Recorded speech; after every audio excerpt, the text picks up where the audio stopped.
گریه نکن دیگه، گونش نکن دیگه، فقط حقش دعا کنه.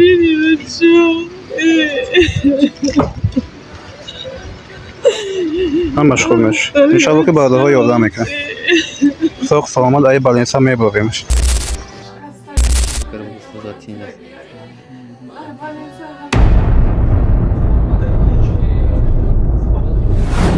السلام علیکم برادرای عزیز اپا و خواهرا. برادرای عزیز اپا و خواهرا خواهش میکنیم از شما همین نوار را در کانسایت تماشا کنین. ما در تلگرام بس پسیل که میمونم بدرین برادرها ببینین اپا و خواهرا. همین برادرمان همین دودرک یک بچه به دست داره. همین مدت در حیثیتش یک فرزند داشته. همین فرزندش ای هفتم ایتاژ میغلطه میویه برادرها در ته میزنم. ای هفتم ایتاژ تمام جوش بغرض ای هیچ جوش کراچی همه جوش زگی شکستگی برادران. 1.5 میلیونش گفتگیان الحمدلله که چند خرید جمع کردگیان خچونی سوسم بین خیش باشون متاسفانه دیگر نیفتم برادر جون. خواهش میکنیم که برادرایی که دستتون میرسه شیروی نری ماسکووسکی همدانی برادرای همدانی ما میدونیم که شما نر بده نر میمونین همین مادر تو خانه مونین. یک بچه داشته برادر هم شما خودتون به فکر کنید که در خونه یک بچه مادرت خدیتن تنها چخیل است. های امروز سنجش پروردگار مادر پروردگار با فرزندش سنجیده است. به هم خاطر برادر جانو یاردمش کنین، دستگیریش کنین، کارتای خودچای نمره خودچای برادرها شخصانت که نمیتونین برادرای عزیز لایک و کامنتاری بنویسونین پخش کنین ان شاءالله که ثواب میگیرین. برادرها ما در تلگرام ما میپرتم بدونین تماشاش کنین. بسیار گپ نزنم. خدا نگهبان تو موشه. مادر به حد در حالت وزمینه برادرها. خدا نگهبان تو. سلام علیکم با کل مردمی شرفمند تاجیکستان و برادرانی که در بیرون از جمهوری در غربی قرار دارند سلام و گرم جوشان خود را با آنها پیشنهاد میکنیم میرسانیم و درباره یک چیز خواستیم به نواری خودمون پیشنهاد کنیم که سنه 5 ماه روان یک برادر ما سعید جان که نو به غربی اومده بود تولی 2 ماه میشید که کار میکرد همروی ما و با امر تقدیر از بعد سنه همین 5 همین ماه از 6 ایتاژ به زمین افتاد و جراحت سخت جسمانی برداشته در بالینسا بستری شده است و ما خواستیم به شما پیشنهاد کنیم که این حال مادر این شخص در بر ما حضور دارند که مادر به خاطر یک رزق و روزی پیدا کردن، به خاطر زندگی خودشان را بهتر کردن، فرزند یک و یگانه خود را به مهاجرت روان کردن که با امر تقدیر به همین حالت گرفتار شدن و از همه شما خواهش میکنیم و طلب داریم که همه در یک جایگی دست کمک خود را به این مادر عزیز رسانیم که سعید جان را خیلی به مقصد جراحت خیلی وزمین برداشته است که یک طرفی دست مقصد طرفی راستش پاچه و دست و قبرگاهش همه آسیب گرفتند. از همین لحاظ از شما خواهش می نماییم که دست کمک خود را به همین برادر ما دراز کنید و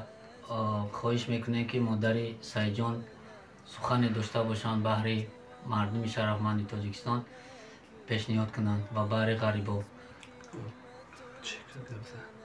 گپ زنید. اپا جان چیزی که هست شما گپ زنید مقصد هیچ مردم غریب خواهش میکنم که بچه ما کمک کنن دستی یاری درست کنن بچه ما نجات بدن یا بچه یکو ندارم دیگر هیچ کس ندارم. التماس میکنم که یاردم کنم بچه ما بالینسا نجات بدن جوی بچه ما بخرن. هیچ برادر گفت که دست پاچش قبلش شکسته شش متر غلطیدگی در بالینسا همش حقیقت دارم و مجبور شدم روی اکران آمدم به خاطر فرزندم که نجات بیاورم. یک بچه یگانه دارم دیگه هیچ کس نیست. خواهش میکنم که دست یاری درست کنم.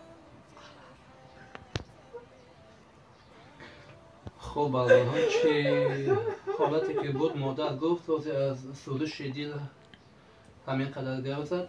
بعدا ما به خاطری که باور ممکنه حتی با ما تنها یک اجازه دادن که یک صورت گیریم تمام، نه اجازت ویدیو کردن، اجازت با یک چند صورت هایی که باید گیریم اجازت ندادن. به نهایت آنجا مقصد سخت است، کسی را در آمدنی نمیمونن.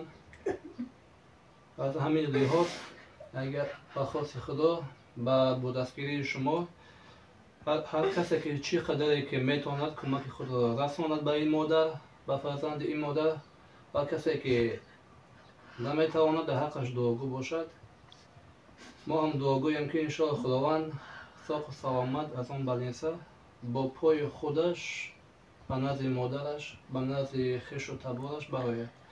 به نهایت جراحت وزمین برداشتگی است. به نهایت یک اپراسیون کردنش باز دکترها میگن که سه اپراسیون کردن در کار که تا آن شکستگی هایی که هست همه آنها را برقرار کنن، همه آنها را به جای خود گذارن. باقی دیگر چیزی گفتن نیست. خداوند یار مددگارتان باشد. چنانکه برادرها در بالا قید کردن، برادر ما همین حادثه در مقصد نزد ما همین چیز رخ داده. عبید بود، همه از پس عبید بودن، همه با کار علاقه بر اومدن، علاقه که بعد عبید ساعتهای تقریبا یک 10 بود که همین حادثه رخ داد و ما خواستیم که در همون لحظه را به نوار گیریم، صورت گیریم. همین چیز مقصد خود شخصا مرا مقصد وجدانم نبرداشت که در اون حالت مقصد برادر ما، رفیق ما که در بر ما کار میکرد، وجدان ما نبرداشت که ما هم برادرمون صورت گیریم یا رسم گیریم، مقصد برای دیگران پیشنهاد کنیم و بدن وجود مقصد غیر مسلمان ها، یعنی که شهروندای خود همین جمهوری این حال برادران ما در خود ریسپوبلیک خرکس، یعنی که شهر اباکان قرار داریم. ما به همه برادرایی که به ما کمک کنن گفته پیشنهاد کردیم و یا امکانیت نداشتن که به نزد ما بیان، مقصد راه خیلی دور است، مقصد قابلیت اومدن رفتن که نداشتن، وقتی او مقصد صرف میشد. به همون خاطر ما همین کارو مجبور شدیم که به همینا پیشنهاد کنیم که تا به شما برسونن که هم برادر ما را دستگیری کنن.